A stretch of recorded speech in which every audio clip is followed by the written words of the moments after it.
علی بھائی، اگلا سوال ہے کہ آپ نے کئی مرتبہ یہ حدیث بیان کی ہے کہ 6 لوگوں پر اللہ تعالیٰ نے لعنت فرمائی ہے، جن میں سے ایک میری سنت کو ترک کر دینے والا بھی ہے۔ چنانچہ اس دن میں جو لوگ فرض نماز سے جڑی ہوئی 12 سنت موقدہ چھوڑ دیتے ہیں، کیا وہ لوگ لعنت کے مستحق نہیں قرار پائیں گے؟ وضاحت فرما دیں۔ مجھے اس سوال میں جو سمیل آ رہی ہے وہ آپ لوگوں کو بھی آ گئی ہوگی بیسیکلی، جو وہ کہنا چاہ رہے ہیں۔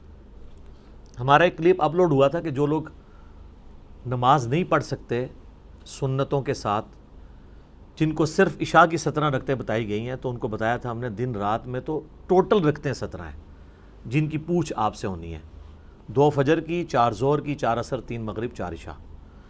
وطر اور سنت موقدہ یہ سب سنت عبادات ہیں، بلکہ نفلی عبادات ہیں۔ سنت جب ہم کسی کے اوپر بول رہے ہوتے ہیں تو اس سے مراد طریقہ ہوتا ہے۔ آپ قرآن و سنت میں اللہ تعالیٰ نے سنت کا لفظ اپنے لیے بھی استعمال کیا، سنت اللہ، کیا مطلب؟ اللہ کا طریقہ۔ یہ نہیں ہے کہ اللہ نے کچھ خود کر کے بتایا کوئی عبادت کا طریقہ، نہیں، اللہ تعالیٰ جو ڈیسیژن کرتا ہے، جس طریقے سے معاملات کو لے کے چلتا ہے، اس طرح نبی علیہ السلام کا بھی طریقہ کار ہے۔ جیسے نماز کا ہم کہتے ہیں سنت طریقہ، جیسے نبی علیہ السلام نے قیام کس طرح کیا، ہاتھ کیسے باندھے، رکوع میں کیسے کیا، تشہد میں کیسے بیٹھے، یہ سب کی سب طریقہ، ان معنوں میں یہ بات ہو رہی ہوتی ہے۔ تو نبی علیہ السلام، اسی کو آپ سنت ابراہیمی بھی کہتے ہیں، جو ہم کہتے ہیں کہ سنت قرآن سے بھی مقدم ہے۔ مقدم سے مراد ہے کہ قرآن سے پہلے ہے۔ قرآن میں تو بعد میں نازل ہوا نا، الحج اشہر معلومات، حج کے مہینے سب کو معلوم ہے، تو اس کا مطلب ہے حج کے مہینے قرآن نازل ہونے سے پہلے ہی لوگوں کو معلوم تھے۔ ذیقعدہ، شوال، ذیقعدہ اور ذوالحجہ، کیونکہ شوال سے ہی لوگ نکل پڑتے تھے، دور دراز کے علاقوں کے لوگ، یہ 3 مہینے حج کے مہینے تھے۔ تو سنت ابراہیمی چل رہی تھی، وہاں جہاں پہ غلطیاں تھیں وہ اللہ نے دور کر دی۔ تو سنت کہتے ہیں طریقے کو۔ نبی علیہ السلام کا ایک مبارک طریقہ ہے، صحابہ کرام کا ایک طریقہ ہے جو نبی علیہ السلام سے انہوں نے سیکھا، اس طریقے سے وہ آگے ٹرانسفر ہوا۔ تو اب رہا یہ مسئلہ کہ یہ جو حدیث میں 6 لوگوں پہ اللہ کی لعنت ہے، اس میں تارک سنت کی بات آئی ہے، جو سنت کو ترک کرنے والا ہے۔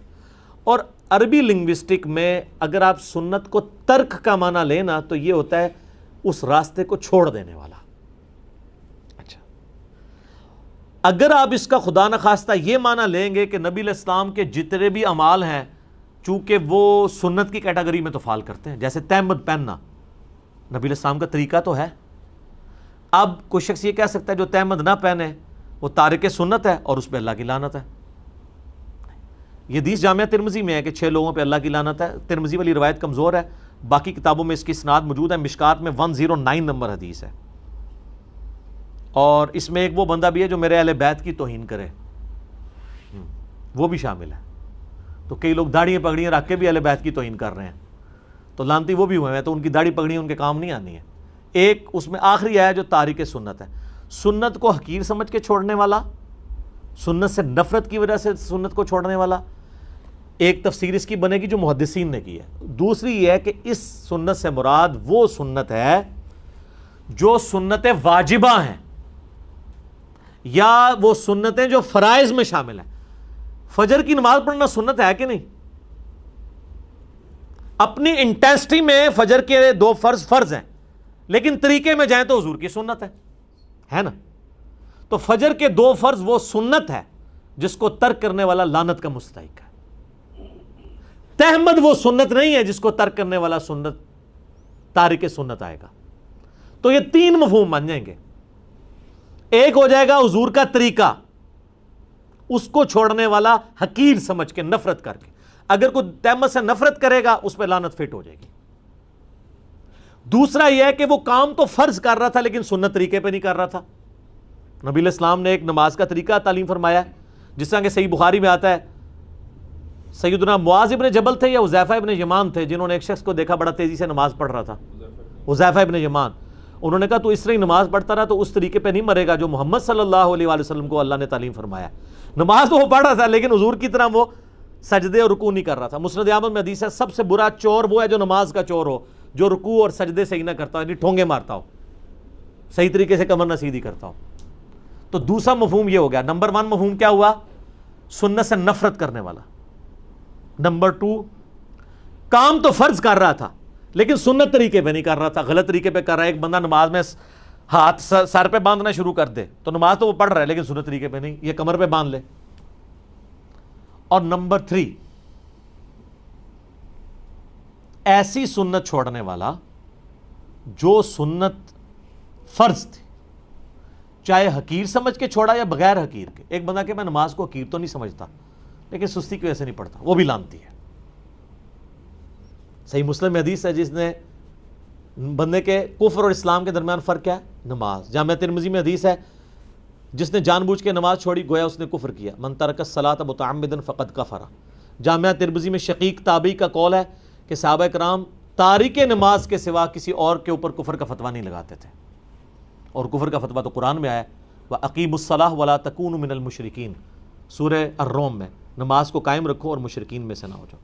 تو 3 طرح سے لوگ سنت کے حوالے سے لعنت کے مستحق ہوں گے۔ نمبر 1، کسی سنت سے نفرت کی وجہ سے چھوڑ دیں، حقیر سمجھ کے۔ پگڑی کوئی نہیں باندھتا، تارک سنت ہے، لعنتی نہیں ہوگا۔ ہاں اگر وہ پگڑی سے نفرت کرے گا تو اب وہ لعنتی ہو گیا۔ ویسے نہیں باندھتا، ٹھیک ہے، حضور نے اسے سنت واجبہ ڈکلیئر نہیں کیا۔ سنت کو حقیر سمجھ کے چھوڑنے والا۔ دوسرا، فرض کام کر رہا تھا لیکن سنت طریقے پہ نہیں کر رہا تھا، وہ بھی لعنت کا مستحق۔ اور نمبر 3، وہ سنتیں جو حضور نے فرض کے طور پہ تعلیم فرمائی ہیں، دین میں ضروری جاری کی ہیں اور اس کے چھوڑنے پہ وعید بتائی ہے، اس کو چھوڑنے والا بھی لعنتی ہوگا۔ اب آ جائیں یہ فرض کی جو 12 سنتیں ہیں، کس ضعیف حدیث کے اندر صحیح تو ہے ہی نہیں ہے یہ 12 سنتیں چھوڑنے والے کے اوپر حضور کی کوئی وعید موجود ہے؟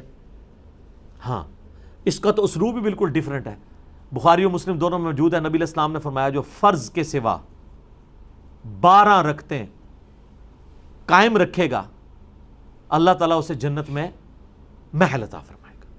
یہ ہے فضیلت۔ وعید بتائیں کدھر ہے؟ وعید ہم آپ کو بتاتے ہیں۔ ہاں جی جناب، اب آ جائیں آپ اس مثال کی طرف کہ کون سی ایسی سنتیں ہیں کہ جن کو ترک کرنے والا لعنت کا مستحق ہوگا۔ وہ سنتیں ہیں جن کے اوپر تاکید کی گئی ہے کہ یہ سنتیں واجب کے درجے میں، جس میں مسلمان مردوں کے لیے ٹاپ آف دا لسٹ داڑھی کی سنت ہے، کیونکہ اس کی اصل اور جڑ موجود ہے سورۃ النساء آیت نمبر 119 میں کہ شیطان نے کہا تھا وَلَآمُرَنَّهُمْ فَلَيُغَيِّرُنَّ خَلْقَ اللَّهِ، اے اللہ میں تیری مخلوق کو ابھاروں گا کہ وہ تیری بنائی ہوئی تخلیق کو بدلیں گے۔ یعنی اللہ نے بنایا اس کو مرد لیکن وہ عورت بننے کی کوشش کرے، کیونکہ عورت کی تو داڑھی نہیں اللہ نے اگائی، مرد کی اڑائی ہے۔ لہٰذا یہ جو داڑھی اگی ہوئی ہے اللہ کی طرف سے مرد کے لیے، اس کو ریموو کرنا اللہ کی طرف سے بنائی ہوئی تخلیق کو بدلنا ہے۔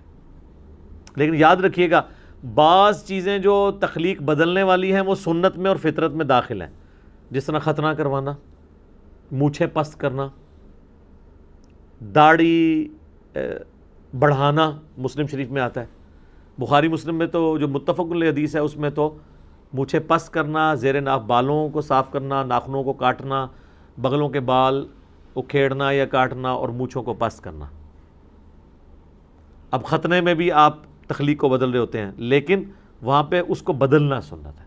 داڑھی کے کیس میں وہ پھر دوسری چیز آ جائے گی کہ مرد کو اللہ نے داڑھی دی ہے، آپ اس کو بدل دیں، عورت کو اللہ نے داڑھی نہیں دی ہے۔ اسی لیے کہا جاتا ہے کہ عورت کے اگر داڑھی کے بال نکل بھی ہیں تو وہ بال ریموو کر سکتی ہے، داڑھی کے آئی بروز نہیں کر سکتی۔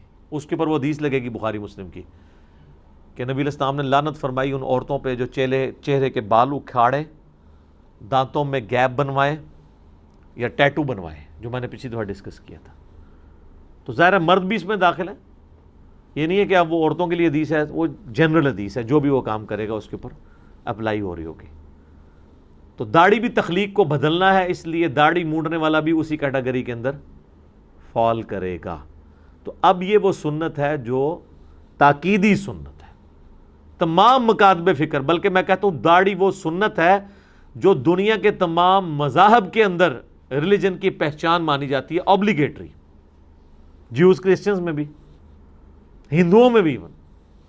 سری سری روی شنکر نہیں ویکھیا تسی کنا سونا ہے؟ جو کہتے ہیں نا شکلوں سے بڑا فرق پڑتا ہے. At least doctor Zakir Naik سے اسے کمپیئر کریں وہ زیادہ خوبصورت ہے. میں یعنی شکل و صورت کی بات کر رہا ہوں, عقیدے کی خوبصورتی نہیں. عقیدے کی خوبصورتی میں تو ہو سکتا ہے وہ ڈاکٹر ذاکر نائک کے جو مخالفین ہیں وہ تو عقیدے کی خوبصورتی میں بھی اسے بہتر سمجھتے ہوں. وہ ظاہر دشمنی پہ اتر آئیں گے نا, جس طرح قرآن میں آتا ہے مشرکین عرب جو تھے یہودی ان کے بارے میں کہتے تھے مسلمانوں سے تو یہ بہتر ہے. حالانکہ مشرکین عرب موسیٰ علیہ السلام کو نہیں مانتے تھے, لیکن دشمنی اس لیول پہ تھی کہ وہ یہ بھول گئے کہ مسلمان کم از کم موسیٰ علیہ السلام کو تو مانتے ہیں. وہ کہتے ہیں نہیں, مشرکین عرب سے بھی یہ بدتر لوگ ہیں, نعوذ باللہ من ذالک. تو یہ وہ سنت ہے جس کے اوپر وعید ہے. اب جن سنتوں کے اوپر وعید نہیں ہے, مثلا زلفیں رکھنا, کسی حدیث میں نہیں ملتا کہ جو زلفیں نہیں رکھے گا اس کے ساتھ یہ ہو جائے گا. الٹا سنن ابی داؤد میں ملتا ہے کہ مولا علی علیہ السلام کہتے ہیں جب سے میں نے رسول اللہ سے سنا صلی اللہ علیہ وآلہ وسلم, جو غسل کرے اس حال میں کہ اس کے جسم میں کوئی کھال میں یا بال میں حصہ خشک رہ جائے تو اسے عذاب دیا جائے گا. تو مولا علی کہتے ہیں 3 دفعہ فرمایا میں نے اپنے سر کے ساتھ دشمنی کی, میں نے اپنے سر کے ساتھ دشمنی کی, میں نے اپنے سر کے ساتھ دشمنی کی, اور بال ریموو کروا دیے.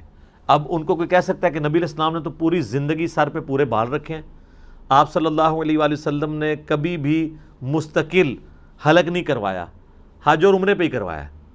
تو اب اس سنت کے تارک کے اوپر تو وہ چیز فٹ نہیں ہوگی, اگرچہ یہ سنت کا ترک یہ بھی ہو رہا ہے کیونکہ دائمہ متواترہ سنت تو زلفیں رکھنا ہی ہے, لیکن اس کے اوپر نہ رکھنے کے اوپر وعید کوئی نہیں ہے. وعید ہے داڑھی والی سنت کے اوپر. اب اس کو لے آئیں آپ نماز کے اندر جو سنتیں ہیں اس کے اندر کون سی وعید آئی ہوئی ہے؟ اس میں تو بخاری مسلم میں آتا ہے جو فرض کے علاوہ 12 رکعتیں پڑھ لے گا اسے جنت میں اللہ تعالیٰ محل دے گا. ایک فضیلت کی بات ہے, اور جو نہیں پڑھے گا ظاہر اسے نہیں ملے گا. That's all. فرض نماز کافی ہے. اور اس کو سپورٹیو حدیث جو ہم اکثر پیش کرتے ہیں, بخاری مسلم دونوں میں حدیث ہے. اہل نجد میں سے ایک اعرابی شخص نبی اسلام کی خدمت میں حاضر ہوا اور اس نے کہا یا رسول اللہ مجھے اسلام کے بارے میں بتائیں کیا ہے. تو آپ صلی اللہ علیہ وآلہ وسلم نے فرمایا کہ تم گواہی دو اس بات کی کہ اللہ کے سوا کوئی معبود نہیں, محمد صلی اللہ علیہ وآلہ وسلم اس کے رسول ہیں. اس کے بعد فرض نماز کو قائم رکھو. اس نے آگے سے پوچھا صرف فرض کو؟ آپ فرمایا الا یہ کہ تم نفل نماز بھی پڑھ لو. یعنی اس کے اندر نفلی نماز, نفل ان عربی میں کہتے ہیں اضافی کو ہیں. سر اس کا مطلب ہی اضافی ہے. نفل عربی میں کہتے ہیں اضافی کو, اسی لیے انفال جو ہے مال غنیمت کو کہا جاتا ہے کہ وہ اضافی مال ہے جو آپ کو مل گیا ہے. آپ کا مقصد دشمنوں کا مال لوٹنا نہیں تھا, اللہ کے لیے ان سے جنگ کرنا تھا, مال تو بونس میں مل گیا. سورۃ الانفال آئی ہے نا. پھر کہا کہ فرض روزے قائم رکھو, ہاں مگر یہ کہ کبھی تم نفلی روزے رکھنا چاہو. فرض زکوٰۃ ادا کرو, ہاں یہ کہ کبھی تم نفلی صدقہ کرنا چاہو. تو اس نے کہا یا رسول اللہ صلی اللہ علیہ وسلم جو آپ نے مجھے بتایا نہ میں اس میں کمی کروں گا نہ زیادتی. تو جب وہ مڑا تو آپ علیہ السلام فرمایا اگر یہ اپنی بات پہ قائم رہا تو کامیاب ہو گیا. اور ایک اور حدیث بخاری مسلم میں آتی ہے کہ نبی علیہ السلام نے کہا کہ فرض نماز قائم رکھ, فرض زکوٰۃ دے, فرض روزے رکھ. اس نے کہا یا رسول اللہ نہ میں کمی کروں گا نہ زیادتی. تو آپ علیہ السلام جب وہ مڑا تو آپ فرمایا کسی نے اگر کوئی جنتی شخص دیکھنا تو اس کو دیکھ لو. تو فرض نماز تھی. فرض نماز تو وہی ہے جسے عموماً فرض نماز کہا جاتا ہے. اب انہوں جو رکھتے ہیں جوڑی ہوئی ہیں ساتھ, پھر اس میں مؤکدہ بھی ہیں غیر مؤکدہ بھی ہیں. کتنی ہیں یہ بھی فقہ کی ٹرم ہے. عربی میں 2 ہی چیزیں ہیں حدیث کی ٹرم میں, فرض نماز اور نفل نماز. نفل ان اضافی, فرض وہ. نفل ان میں اب آپ کی سنت مؤکدہ بھی ہے غیر مؤکدہ بھی ہے. واجب جس کو یہ کہہ رہے ہیں وطر, وہ بھی جو ہے وہ سنت مؤکدہ میں, سنن دارمی میں, سنن کبریٰ البیہقی میں, باقی کتابوں میں موجود ہے مولا علی کا قول کہ وطر سنت ہیں سنت ہیں سنت ہیں لیکن انہیں مت چھوڑو. یعنی سنت یعنی حضور کا طریقہ تو ہے, اور اس اعتبار سے وہ کہہ رہے ہیں یہ سنت کی کیٹیگری میں فال کرتا ہے اپنی انٹینسٹی کے مطابق, تو اسے مت چھوڑنا. لیکن اسے مت چھوڑو مراد یہ کہ فرض تو نہیں ہے لیکن یہ تاکیدی سنت ہے, اس پہ عمل کر لو. وعید پھر بھی کوئی نہیں. تو لہٰذا جو سنت مؤکدہ تاکید کی گئی سنتیں ہیں, ہماری کوشش ہوتی ہے ہم اسے پڑھیں. کبھی کبھار کبھی کوئی علمی مصروفیت کی وجہ سے چھوڑنی پڑ جائیں یا کبھی سفر کی وجہ سے, وہ ایک علیحدہ چیز ہے. ادروائز عموماً کوشش ہوتی ہے کہ سنتیں بھی پڑھی جائیں. لیکن اگر کوئی چھوڑ بھی دیتا ہے, اس کے اوپر کوئی وعید نہیں ہے, کوئی وہ حرام کا مرتکب نہیں ہے, وہ کوئی لعنت کا مرتکب نہیں ہے, ورنہ آپ نے جب اصول ایک طے کیا ہے پھر آپ چھوٹی چھوٹی سنتوں کے اوپر بھی وعیدیں لگائیں گے. ہاں بعض سنتیں ایسی ہیں جو طریقے کے طور پہ آپ علیہ السلام نے تعلیم فرمائی اور اس کے ساتھ وعید بھی کہہ دی. مثلا صحیح مسلم میں حدیث ہے کہ دائیں ہاتھ سے کھانا کھاؤ, بائیں ہاتھ سے شیطان کھاتا ہے. اب یہ وعید آ گیا کہ یہ شیطانی طریقہ ہے. جب شیطانی طریقہ ہوگا خود ہی لعنت کا مستحق ہو جائے گا. اور مسلم شریف میں ایک حدیث ہے, نبی علیہ السلام نے ایک بندے کو دیکھا بائیں ہاتھ سے کھانا کھا رہا ہے, آپ نے فرمایا دائیں ہاتھ سے کھا. تو اس نے اپنی وہ جس کو کہتے ہیں شرمندگی بچانے کے لیے کہا کہ میرا تو دائیں ہاتھ کام نہیں کرتا. تو آپ کی مبارک زبان سے الفاظ نکلے کہ پھر دائیں ہاتھ تیرا نہ ہی اٹھے. وہ ایک آدھ کو تو ایگزامپل بنایا جاتا نا وعید میں, تو اس کے ہاتھ پہ اسی ٹائم فالج گرا, اس کا ہاتھ پھر کبھی منہ تک نہیں پہنچا. اس نے نبی کے ساتھ غلط بیانی کی تھی. سنن ابن ماجہ میں ایک حدیث ہے کہ نبی علیہ السلام نے فرمایا کہ دائیں ہاتھ سے کھانا کھاؤ اور لین دین بھی دائیں ہاتھ کے ساتھ کرو. اب یہ جو لین دین والا مسئلہ ہے نا, یہ ان باتوں میں تو ٹھیک ہے جہاں پہ آپ کے اوپر تردد نہیں ہے, لیکن جہاں پہ تردد آئے گا لا یکلف اللہ نفسا الا وسعها. اگر ایک شخص ہے ہی لیفٹی ہے نیچرلی اور کوئی وزنی چیز اس نے کسی کے ہینڈ اوور کرنی ہے, تو بجائے اس کے کہ وہ لیفٹی دائیں ہاتھ سے اٹھا کے اگلے بندے کو دیتے ہوئے اس کے پاؤں پہ ہی گرا دے اور اس کا پاؤں ہی زخمی کر دے, اس سے تو بہتر ہے کہ وہ دائیں ہاتھ سے اٹھا کے دے. ہاں نوٹوں کا لین دین کرنا ہے, کوئی پاؤ کی 1 کلو کی 1.5 کلو کی چیز ہے وہ آپ دائیں ہاتھ سے ایک لیفٹی کر لے. لیکن اب اگر اس نے باقی وزنی چیزیں اس سے اٹھانی شروع کر دی ہیں, یا وہ اب ہے تو وہ لیفٹی ہے اور وہ کوشش کرے کہ جی وہ دائیں ہاتھ سے جانور قربان کرنا سنت ہے, اور وہ پکڑ لے دائیں ہاتھ کے اندر, اتنی دیر میں جانور ہی بھاگ جائے اس کے نیچے سے, کیونکہ وہ تو صحیح بخاری مسلم میں موجود ہے نا کہ اپنی چھری کو تیز کرو اور جانور کو آرام پہنچاؤ. اب یہ تو نہیں ہونا چاہیے کہ آپ نے جو ہے وہ لیفٹی ہے تو اب آپ دائیں ہاتھ میں پکڑ رہے ہیں, پھر تو آپ سے جانور نہیں ذبح ہونا. وہ ایک بڑی ایک ایکٹیویٹی ہے, پوری اٹینٹیو ہو کے کرنی پڑتی ہے. تو یہ وعیدیں فٹ کرتے وقت ذرا احتیاط کرنی چاہیے. اور یہ جتنے لوگ کر رہے ہوتے ہیں یہ جاہل علماء ہوتے ہیں. بڑے علماء یہ حرکت کبھی نہیں کرتے, انہیں دین کے اصول اور مبادی پتہ ہے. اسی لیے جب وہ باتیں کرتے ہیں نا, جب ان کے اپنی دم پہ پاؤں آتا ہے نا, پھر آپ کو پیورلی علمی باتیں وہ کرتے ہوئے نظر آئیں گے. جس طرح یہ بھی آج کل جلالی صاحب کو آپ دیکھیں, وہ لگ رہا ہے جی پیور علمی باتیں کر رہے ہیں, وہ تو بھول گئے آپ کے وہ بریلوی بھی تھے. ہر چیز کو علم کی کیٹیگری میں لے کے آ رہے ہیں. حتیٰ کہ بریلویت سے جو ہمارا سب سے بڑا اختلاف ہے کہ انہوں نے قرآن کی ہر آیات کے بارے میں یہ کہنا شروع کر دیا یہ یہودیوں کے بارے میں, یہ کافروں کے بارے میں, یہ آپ ہمیں نہ فٹ کرو. تو انہوں نے وہ یہودی علماء والی آیات, انہوں نے ابھی پچھلے دنوں ایک کلپ ریکارڈ کرایا انکشاف حق کانفرنس کے نام سے, وہ یہودی علماء کی جو کارستانیاں تھی وہ والی آیات انہوں نے ڈاکٹر طاہر القادری صاحب کے اوپر فٹ کی ہیں نام لے کے. اور پھر انہوں نے کہا کہ کوئی مجھے یہ نہ کہے کہ یہ یہودیوں کے بارے میں نازل ہوئی ہے, اگر یہ آپ کہیں گے تو میں بتاؤں گا یہ قرآن کی آیات میں اللہ نے ایک کریکٹر بتایا ہے, وہ کریکٹر اس زمانے میں بھی تھا آج بھی ہے. سبحان اللہ, پلاوے اس ویلے دا جدو تواڈے خراب بریلوی ہوئے نے تسی علمی گلاں کرنی شروع کرتی ہیں. ویسے جو تسی حرکت کی ہے بہت بری حرکت کی ہے کہ جب مانگ رہی تھیں خطا پر تھیں, بیڑا غرق تیرا یہ توبہ نہ کرے تھے. ٹھیک ہے, تو میں ابھی اس کے اوپر نہیں بول رہا, شاید بولوں بھی نہ, لیکن جب موقع ملے گا تو میں پھر انشاءاللہ اس معاملے پہ, کیونکہ بریلوی ابھی خود ہی ابھی انٹرنل جنگ اپنی بڑے اچھے طریقے سے لڑ رہے ہیں. سعید اسد صاحب اور عرفان شاہ مشدی صاحب, ان میں ناسبیت گھس آئی تھی, شکر ہے اس واقعے کی برکت سے وہ بھی اب جلالی صاحب کو مناظرے کا چیلنج کر رہے ہیں. تو یہ تو بڑی خوشائن بات ہے جو ان کے پیر خانے سے ہیں, عرفان شاہ مشدی صاحب. یہ دو ہی مناظر ہیں نا بریلویوں کے پاس, سعید اسد صاحب اور عرفان شاہ مشدی صاحب, سینئر مناظرین میں سے. تو میں نے ویسے یہ ساتھ ایک ریلیٹڈ بات کی. تو یہ علمی بحث سے جب ہو رہی ہوتی ہے نا فوراً یہ باتیں نا. اور میں آپ کو بتاؤں الیاس قادری صاحب جو چھوٹی چھوٹی سنتوں پہ زور دیتے تھے, ہم خود بھی دعوت اسلامی میں رہے ہیں, اس وقت بریلوی علماء جو ان کے اپنے مکتب فکر کے تھے, ان کا الیاس قادری صاحب پہ نمبر 1 اعتراض, اور اگر میں کہوں کہ دی اونلی اعتراض ہوتا تھا نا, وہ ایک ہی تھا کہ اس نے سنتوں کو فرض بنا دیا ہے. ان کو اور کوئی غرض نہیں تھی. بریلوی کو کیا گرین کلر کی پگڑی سے چڑ ہوگی؟ نہیں. یلو چپل سے؟ نہیں. مسواک لگانے سے؟ نہیں. سفید کرتا شلوار پہننے سے؟ نہیں. تعلیمات سے؟ وہ تو بریلویت کی ساری تعلیمات پیش کر رہے ہیں.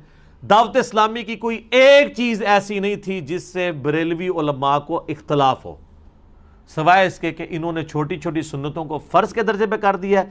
اس کا نقصان یہ ہو رہا تھا کہ دعوت اسلامی میں جو نوجوان جاتا تھا وہ یہ سمجھتا تھا میں با عمل ہوں اور علماء بے عمل ہیں. اور وہ بے عملی کس کو کہتے تھے؟ کہ اس عالم نے زلفیں نہیں رکھی ہوئی ہیں، یہ عالم جو ہے وہ کالر والا سوٹ پہنتا ہے، وہ جو دوسرا کالر ہے وہ یہ والا پہنتے ہیں نا دعوت اسلامی والے. اس عالم نے جو ہے نا کرتا نہیں پہنا ہوا، وہ کف والا جوڑا پہنا ہوا ہے. اس عالم نے کرتا نیچے سے چکور والا نہیں پہنا ہوا، زمین گول ہے اور یہ گول والی قمیض پہنتا ہے. دنیا میں مبتلا ہو گیا. حالانکہ اس میں سے کوئی بھی چیز ایسی نہیں ہے جس کی بنیاد کے اوپر آپ کسی کو حرام کا یا گناہ. میں کتنا سر ڈھانپنے پہ ٹوپی پہ زور دیتا ہوں، لیکن آپ کبھی نہیں دکھائیں گے کہ میں نے کبھی نہ اپنی نجی محفل میں نہ کبھی ویڈیو ریکارڈنگ میں کہا ہو کہ جو ننگے سر ہوتا ہے اس کی نماز ہی قبول نہیں ہے. ہاں میں یہ ضرور کہتا ہوں کہ ہمیں ننگے سر سے پرہیز کرنا چاہیے، لیکن مجھے یہ پتہ ہوتا ہے، مجھے خوف خدا ہے کہ یار جس جرم کی انٹینسٹی جس لیول کی ہے میں نے اس سے آگے نہیں بڑھنا. اور یہ تو خیر جرم بھی نہیں ہے، میں جرم کا لفظ بھی نہیں اس کے اوپر بولتا. تو جو گناہ ہے وہ گناہ ہے، جو گناہ نہیں ہے وہ گناہ نہیں ہے. اب صحیح بخاری مسلم میں آتا ہے، اما عائشہ کہتی ہیں نبی علیہ السلام اپنا ہر کام دائیں طرف سے شروع کرتے تھے، حتیٰ کہ قمیض کی جب آستین بھی پہنتے تو پہلے دائیں والی پھر بائیں والی. اب اگر کوئی شخص بائیں والی پہلے پہن لیتا ہے تو آپ کیا کہیں گے؟ اس کو تارک سنت ہے، لعنت کا مستحق ہے؟ نہیں. نبی علیہ السلام کو کدو پسند تھا. اب ایک شخص کہتا ہے نہیں مجھے کدو سے زیادہ بھنڈی پسند ہے، آپ اسے تارک سنت اور لعنت کا مستحق کہیں گے؟ اس طرح تو نہیں ہوگا، اس طرح تو کچھ بھی نہیں ہونا. اس کی اگر آپ ایکویشن بنانا شروع کریں گے تو کوئی صحابی نہیں بچے گا. ہمیں تو چھوڑ دیں. بخاری مسلم میں حدیث ہے یہود و نصارہ کی مخالفت کرو، وہ داڑیاں رنگتے ہیں، نہیں رنگتے تم داڑیاں رنگو. یہ حدیثیں جو صحابہ روایت کر رہے ہیں ان میں سے کئی صحابہ، جابر بن عبداللہ ٹاپ آف دا لسٹ، اس کے راوی ہیں اور خود ان کی داڑھی سفید تھی، وہ نہیں رنگتے تھے. تو محدثین نے کہا کہ اس حدیث کا فہم یہ ہے کہ داڑھی رنگنا افضلیت کی کیٹیگری میں فال کرتا ہے، یہ وہ سنت نہیں جو واجبہ ہو. اگر کوئی کہتا ہے سنت واجبہ ہے جس میں تو اس میں تو وعید بھی ہے، تو جابر بن عبداللہ کس چیز کے مستحق ہوں گے؟ اور جابر بن عبداللہ تو چھوٹے سے صحابی ہیں مولا علی کے مقابلے پہ، ویسے تو وہ بہت بڑوں سے بڑے بڑے ہیں. مولا علی کی اپنی داڑھی سفید تھی، تو اب مولا علی کے بارے میں بات کرے گا. اور مولا علی کو تو ویسے ہی نبی علیہ السلام نے گارنٹی دے دی تھی. آپ کی جو بارے میں جو حدیث ہے سنن نسائی میں الکبریٰ میں خصائص علی والے چیپٹر میں، کہ میری امت کا اگلی امتوں میں سب سے بڑا بدبخت وہ تھا جس نے قوم عاد کی اونٹنی کو قتل کیا تھا، اور میری امت کا سب سے بڑا بدبخت وہ ہے جو علی تیرے سر کے خون سے تیری داڑھی کو رنگ دے گا. تو اس کے اندر ہی امپلائڈ ہے کہ حضرت علی کی داڑھی سفید ہوگی تبھی ریڈ خون سے رنگی جائے گی نا. ٹھیک ہے، اس کے اندر یہ بھی امپلائڈ موجود ہے. تو نبی علیہ السلام کی طرف سے موجود ہے. باقی یہ داڑھی کو رنگنا بلیک سے بھی جائز ہے، میرا اس کے اوپر کلپ ریکارڈڈ، آج وہ ٹاپک نہیں، میں آپ کو مثال دے رہا ہوں. اس طرح سنن ابن ماجہ میں حدیث ہے اپنے کفر میں شادی کرو، اپنے ہم پلہ لوگوں میں، ہم پلہ میں خاندان میں بھی اور آپ کا جو رہن سہن ہے اس میں بھی. تو پریکٹیکلی اگر آپ دیکھیں تو نبی علیہ السلام کی 2 بیٹیاں بنو ہاشم سے باہر بیاہی ہوئی ہیں، سیدنا عثمان کے عقد میں آئی ہیں یکے بعد دیگرے. چلیں یہ تو چھوٹی مثال ہے، اس سے بڑی مثال ہے زید ابن حارثہ غلام تھے اور سیدہ زینب ہاشمی، اس لیے ان کی نبھ بھی نہیں سکی. یہ علیحدہ بات ہے، نبھ بھی نہیں ہے، لیکن نکاح کا جواز تو ثابت ہو گیا. اور اس سے وہ مسئلہ بھی حل ہو گیا جو نبی علیہ السلام کا مشورہ ٹھیک تھا کہ ہم پلہ لوگوں میں کرنی چاہیے، نبھ تھی کوئی نہیں ہے. یہ نہیں ہے کہ آپ جا کے جو ہے وہ ارائیں جا کے جو ہے گجروں میں جا کے ٹانگ اڑا لیں، اور پیاز کرے گی اور دودھ کرے گا. عادتیں نہیں ملتی جلتی ہوتی. تو بہتر یہ ہے کہ وہ اپنے خاندان کے اندر ہے. لیکن یہ جو حضور کا مشورہ ہے نا، یہ مشورتاً ہے، حکمیہ نہیں ہے. ورنہ بنو ہاشم کا کف یہ ہے نا، اپنے کف میں شادی کرو. بنو امیہ ہو سکتا ہے کسی سید سے پوچھے، وہ سید جو مانتے ہیں حضور کی 4 بیٹی ہیں. ایران کے تو شیعہ بھی مانتے ہیں، پاکستان میں بھی پیر میل شاہ صاحب تو قائل نہیں ہے سید کے غیر سید سے نکاح کے. تو ان سے ذرا پوچھیں کہ حضرت عثمان سے کیسے نکاح ہو گیا, وہ تو سنی ہو تو مانتے ہیں, وہ کیسے کف ہو گئے بنو امیہ کے؟ تو کہیں گے نہیں وہ حضرت عثمان کا ایک اسپیشل کیس ہے, بعد والے بنو امیہ تو کف نہیں ہے, وہ تو امتی, وہ تو ہمیں امتی کہہ رہے ہوتے ہیں. حالانکہ امام خمینی نے خود اپنی بچیاں غیر سید کو دی ہوئی ہیں, وہ سید تھے, انہوں نے پریکٹیکلی ثابت کیا ہے. تو یہ فرقہ واریت کی نظر ہو جاتی ہیں چیزیں اس طرح کی. تو اب آپ یہ کف والا جو مشورہ ہے حضور علیہ السلام کا, اس مشورے کو اگر کوئی ترک کرے گا تو آپ اس کو تارک سنت کہیں گے؟ نہیں. نبی علیہ السلام کی کچھ اپنا شغف بھی تھا کسی چیز کی طرف, آپ کو کوئی چیزیں پسند تھی, جیسے بخاری مسلم میں آتا ہے گوہ کا گوشت لا کے رکھا گیا, خالد ابن ولید جو ہیں وہ بڑا مزے لے کے کھا رہے, اور خالد ابن ولید کہتے ہیں کہ حضور علیہ السلام مجھے اتنے جو ہے نا وہ انہماک سے دیکھ رہے تھے کہ یار یہ کس طرح کھا رہا ہے. تو میں نے کہا یا رسول اللہ ایک دو برکی تو سی بھی لاؤ. تو حضور نے فرمایا میرا دل نہیں اس طرف مائل, میری طبیعت نہیں مائل ہوتی, ہمارے علاقے کی غذا نہیں ہے, لیکن تمہیں میں نہیں روکتا. خالد ابن ولید کو نہیں روکا, خود آپ نے کھایا نہیں ہے. تو اس لیے ہم کہتے ہیں یار اگر کسی کو کدو پسند نہیں ہے نا, تو حضور علیہ السلام کو بھی تو اللہ تعالیٰ کی کئی نعمتیں ایسی ہیں جن کی طرف آپ کا وہ رجحان نہیں ہے جو باقی لوگوں کا ہے, اور آپ نے ان کو چھوڑ دیا ہے. مثلا آپ علیہ السلام جو ہے وہ پیاز کھانے کو اوائڈ کرتے تھے. عام بندوں کے لیے تو صرف اتنا حکم ہے نا صحیح بخاری میں کہ پیاز کھایا ہو تو مسجد سے دور رہو جب تک دانت وغیرہ صاف نہ کرو, کیونکہ فرشتے اس سے بھاگتے ہیں. لیکن آپ علیہ السلام تو عموماً اس چیز کو اوائڈ کرتے تھے. آپ کے پاس تو ہر وقت ہی فرشتوں کا آنا جانا رہتا تھا, لیکن اسے کو پیاز کی حرمت تو نہیں ثابت کر دے گا. یہ ساری باتیں اس کو کہتے ہیں فقہ, جو بخاری مسلم میں حدیث ہے, اللہ تعالیٰ جس کے ساتھ بھلائی کا ارادہ فرماتا ہے اسے دین کی فقہ عطا فرما دیتا ہے. یہ ساری جو میں آپ کو آج ٹرمز سمجھا رہا ہوں نا, یہ ساری ٹرمز میں نے نہیں ڈیوائز کی ہیں, یہ صدیوں سے مسلمانوں کے ہاں ریناؤنڈ ہیں, اسٹیبلش ہیں, کتابوں میں لکھی ہوئی ہیں. لیکن جب یہ آپ کے ساتھ مناظرے پہ آتے ہیں نا, تو یہ آپ کے ساتھ یہ باتیں نہیں ڈسکس کرتے, آپ کو نیچا دکھانے کے لیے ان باتوں پہ پردہ ڈالتے ہیں. واللہ ہمارے ساتھ آگے کوئی بندہ ڈسکشن کرتا ہے نا, عام آدمی, مولوی کو تو ہم منہ ہی نہیں لگاتے, وہ تو فائدہ ہی نہیں ہے. تو میں نے کبھی کوشش نہیں کی ہے کہ میں اس کو نیچا دکھاؤں اس اعتبار سے. میں اس کے حق کی دلیل بھی اس کے سامنے رکھ کے اس کو پہلے ہی جواب دیتا ہوں کہ بھئی تمہارے حق میں یہ چیز ہے, لیکن اس کا یہ میں جواب دوں گا. یہ کیا کرتے ہیں, اپنے حق کی باتیں جو ہوتی ہیں وہ بیان کر دیتے ہیں, دوسرے والی چھپا ہی دیتے ہیں, کہیں اس کو پتہ نہ چل جائے تو پھر یہ تو میرے اوپر کر دے گا. تو یہ کس کو دھوکہ دے رہے ہوتے ہیں, بے ایمانی کر رہے ہوتے ہیں. ٹیچر کا ایک کام ہے کہ وہ ہر اینگل سے چیزوں کو کلیئر کرے. یہی وجہ میرے بھائی, ہمارے کلپس جب اپلوڈ ہوتے ہیں لوگ کہتے ہیں یار یہ کلپ آپ کسی پڑھے لکھے بندے کو سنائیں, ان پڑھ کو سنائیں, مولوی کو سنائیں, غیر مولوی کو, سمجھ لگ رہی یار بندہ بات یار بالکل ٹھیک کر رہا ہے, بڑی بیلنس ہے, دماغ میں بیٹھتی ہے, سمجھ آتی ہے. کیوں سر, سیدھی گل جڑی ہے وہ بہندی ہے دماغ پہ. جب آپ ہر بات کو الٹے طریقے سے کریں گے, اٹھو مت بیٹھو, وہ تو سمجھ نہیں کسی کو آنی ہے.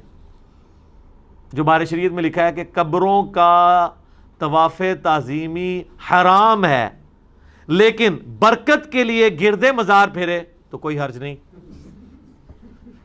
اب اس جملے سے کسی کو کیا سمجھ آئے گی؟ Dual statement. عوام کے سامنے نہ کریں.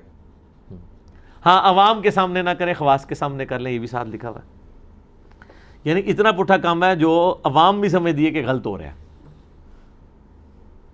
اور یہ صرف بریلوی نہیں, دیوبندیوں نے المہند میں لکھا ہے, رہا بزرگوں کی قبروں اور سینوں سے فیض. پتہ نہیں بزرگ مطلب یہ میل بزرگ کی بات کر رہے ہیں یا فیمیل بزرگ کی بات کر رہے ہیں. ہوتا ہے یہ وہ بڑی عمر کی رضاعت کے قائل ہوں, میں اشارتاً بات کر رہا ہوں. رہا بزرگوں کے سینوں اور قبروں سے فیض, تو ہم اس کے قائل ہیں, لیکن اس طریقے پہ نہیں جو عوام میں ہے, بلکہ اس طریقے پہ جو خواص کو پتہ ہے. کیسی ڈیول سٹیٹمنٹ. اگر منکر چلا جائے گا اس کو کہیں گے تم اس پورشن کو دیکھو, دیکھو ہم نے کہا ہے کہ عوام طریقے پہ ہم بھی قائل نہیں ہیں, دیکھ لو ہم نے کب کہا یہ جائز ہے. اور اگر کوئی آ جائے گا کہ یہ آپ نے اس طریقے کو مطلب کنڈیم کیا, وہ کہیں گے نہیں ہم نے کہا ہے جائز ہے, جائز ہے, مانتے ہیں ہم بھی. اس طرح بریلوی عالم کے پاس کوئی بندہ چلا جائے گا, سر یہ آپ نے لکھا ہے کہ قبروں کا طواف تعظیمی حرام ہے, مطلب اتنے اتنے بزرگ دفن ہیں, وہ کہیں گے آگے بھی پڑھو نا کہ اگر برکت کے لیے گردے مزار پھرے تو حرج نہیں. اور اگر کوئی میرا جیسا بندہ چلا گیا کہ سر یہ آپ کیا کروا رہے ہیں لوگوں کو, قبروں کا طواف کروا رہے ہیں کہ آپ کہہ رہے ہیں برکت کے لیے پھرے, وہ تو طواف کریں گے. وہ کہیں گے دیکھیں ہم نے پیچھے بھی تو لکھا ہے, ہم نے لکھ دیا ہے, ہم نے پوری ایمانداری کی ہے کہ طواف حرام ہے. اب بندہ ہو جائے گا کنفیوز کہ یار یہ کیا, اسی میرے یوٹیوب پہ ایک کلپ ہے علماء ماموں کیسے بناتے ہیں، جس میں سنجے دت کی تصویر لگائی ہوئی ہے، اور تو ہمیں کوئی ملی نہیں ہے. علماء کی لگاتے تو انہوں نے کہا تھا ہمارے بزرگوں کی لگا دی ہے. تو ٹھیک ہے سر، ہم نے اسی کی لگائی ہے جس سے یہ ٹرینڈ عام ہوا ہے اس محاورے کا.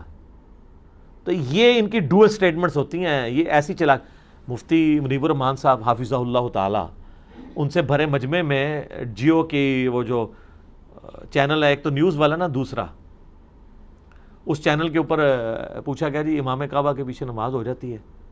سر اس کا جواب تھا ہو جاتی ہے یا نہیں ہوتی ہے.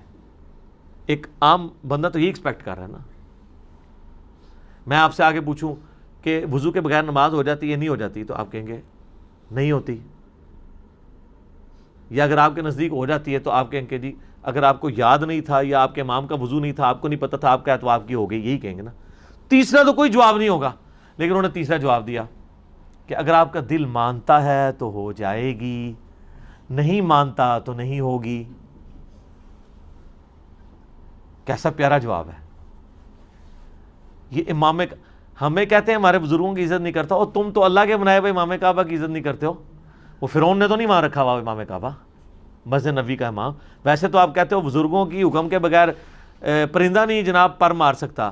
تو جہاں سارے بزرگوں کے بڑے بزرگ دفن ہیں مدینہ شریف میں، نبی الاسلام اور صحابہ کرام، وہاں پہ مسجد نبوی کا امام جو ہے وہ نجدی گستاخ رسول ہے بقول آپ کے، وہ کیوں مسلط ہوا ہوا ہے اور اللہ کے گھر پہ ہوا ہوا ہے؟ تو یہ جواب کیسا ہے؟ یہ بڑا پرفیکٹ جواب ہے، تاکہ اگر کوئی بریلوی پوچھے کہ حضرت آپ نے یہ کیا کہہ دیا کہ دل مانے تو ہو جاتی ہے، آپ کو سیدھا سیدھا کہنا چاہیے نجدی ہیں، گستاخ رسول ہیں، اعلیٰ حضرت کے فتوے ہیں. اعلیٰ حضرت کے بیٹوں نے تو یہاں تک فتویٰ دیا ہے کہ جب تک سعودی حکومت ہے تو یہ حج بھی موقوف ہے، کیونکہ نجدیوں کی حکومت کو اس کا فائدہ ہوتا ہے. تو سر آپ کو تو سیدھا سیدھا کہنا چاہیے تھا گستاخ رسول ہیں، ان کی باتیں سامنے رکھنی چاہیے تھی. تو وہ کہیں گے کہ آپ نے غور سے نہیں سنا، میں نے کہا ہے کہ اگر دل مانے تو. اب آپ جیسا عاشق رسول کیا اس کا دل مانے گا ایسے بدبخت کے پیچھے نماز پڑھے؟ وہ کہا نہیں. تو میں نے یہی تو کہا ہے. اور اگر کوئی میرے جیسا بندہ چلا جائے گا اور کہے گا سر یہ آپ فرقہ واری چھوڑیں، مطلب جو کلمہ گویا آپ اس کے پیچھے نماز پڑھیں. اب یہ ویسے حقیقت بات ہے کہ یہ صرف ان کا قصور نہیں ہے، سعودی عرب کے علماء کا بھی یہ فتویٰ ہے کہ بریلویوں کے پیچھے نماز نہیں ہوتی ہے. یہ جو ان کے چپیڑ منہ پہ پڑی ہے تو ان کی اپنی حرکتوں کی وجہ سے پڑی ہے. دونوں ہی ایک جیسے ہی ہیں. یہ نہ سمجھے کہ میں کوئی ایک سائڈ پہ کھڑا ہوں. تو یہ سر آپ کیا فرقہ واری پھیلا رہے ہیں؟ ایک بندہ اتنا خرچہ کر کے حج عمرے کے لیے گیا، وہاں جا کے بھی بغیر جماعت کے نماز پڑھے. اس کو ویسے اگر وہ 10,000 نمازوں کا ثواب ملنا تھا تو اس کو 27 سے ملٹیپلائی کر کے وہ تو 2,70,000 تک چلا جانا تھا. آپ کیوں اس کو ختم کر رہے ہیں؟ تو پتہ کیا کہیں گے کہ میں نے تو یہ نہیں کہا کہ امام کعبہ کے پیچھے نماز نہیں ہوتی. دیکھیں میں نے کہا آپ کا دل مانے تو پڑھیں. کس بدبخت کا دل نہیں مانے گا کہ وہ امام کعبہ جو اللہ نے جس کو اپنے گھر میں جگہ دی ہے، جو اللہ کی مرضی سے ہے، اس کے پیچھے نماز نہ پڑھے؟ وہ تو اتنا خوش نصیب ہے امام. تو آپ بھی جناب قائل ہو جائیں گے.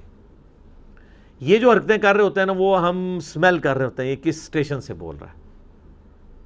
آپ کو تو 10 سال تک ان کی سمیل نہیں آنی تھی اگر ہماری ویڈیوز نہ ہوتی. اب آپ کو فوراً پتہ چل جاتا ہے کہ یہ کس اسٹیشن سے بول رہے ہیں، فوراً. اس لیے ہمارے عام اسٹوڈنٹ جب ان علماء کے پاس جا کے بیٹھتے ہیں نا تو ان کے ہاتھوں بھول جاتے ہیں. آپ ہماری ویڈیوز کے نیچے لوگوں کے ذرا کامنٹس دیکھیں. وہ کہتے ہیں جی آج مفتی صاحب کو کہتے ہیں آج مفتی صاحب سے ملاقات ہوئی، فلاں سے ہوئی، تھوڑی سی بات کی ہم نے جب بات رکھی تنو کنے دسیا ہے؟ سر سارے پتہ لگ گیا ہوں تو جانے نہ جانے تو ہی نہ جانے. ٹھیک ہے نا جی، باقی تو سب جان چکے ہیں. تو بات کہاں سے کہاں نکل گئی؟ میں نے اس حوالے سے ڈیٹیل ڈسکشن اس لیے کی کہ تاکہ کوئی کسی کی تشنگی اس حوالے سے باقی نہ رہے. ٹھیک ہو گیا جی.